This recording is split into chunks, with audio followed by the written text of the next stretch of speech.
നിങ്ങൾ ഉണ്ടാക്കിയ കരാർ പ്രകാരം പദ്ധതിയുടെ തുടർഘട്ടങ്ങൾ 2045 പൂർത്തിയാവേണ്ടത്.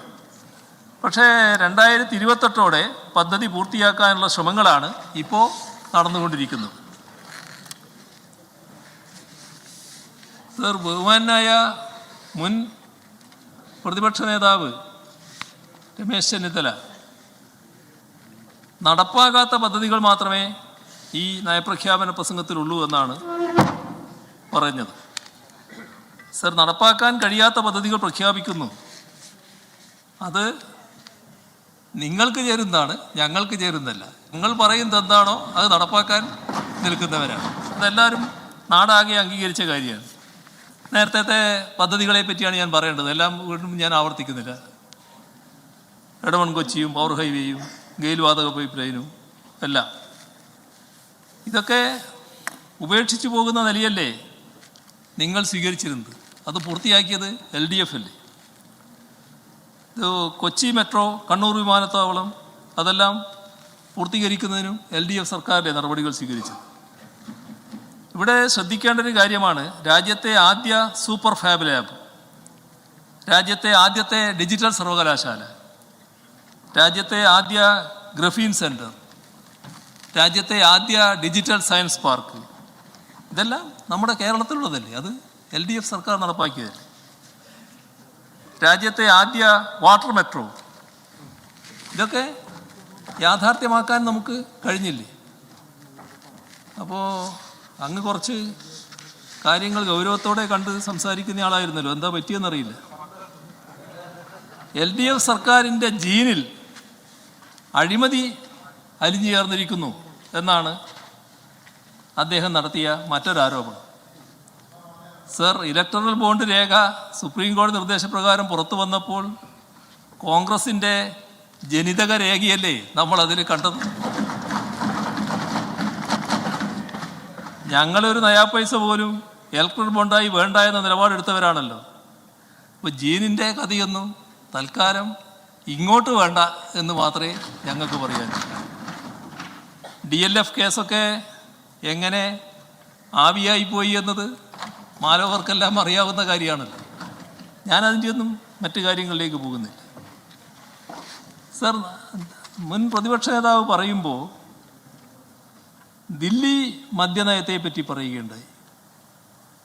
അത് അവിടുത്തെ കോൺഗ്രസ് ഉയർത്തിക്കൊണ്ടുവന്നൊരു പ്രശ്നമായിരുന്നു.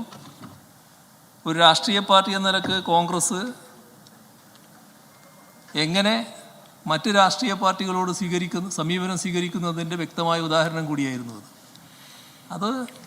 അവിടുത്തെ പ്രാദേശികമായ വികാരത്തിൻ്റെ ഭാഗമായി മാത്രമല്ല, അങ്ങും ആ വികാരത്തോടൊപ്പം ചേരുന്നു എന്നാണല്ലോ ഈ പറഞ്ഞ വാചകത്തിലൂടെ കാണിക്കുന്നത്. ഇവിടെ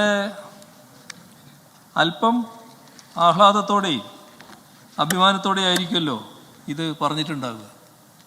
എന്താ അതിൽ ആഹ്ലാദിക്കാനുള്ളത്?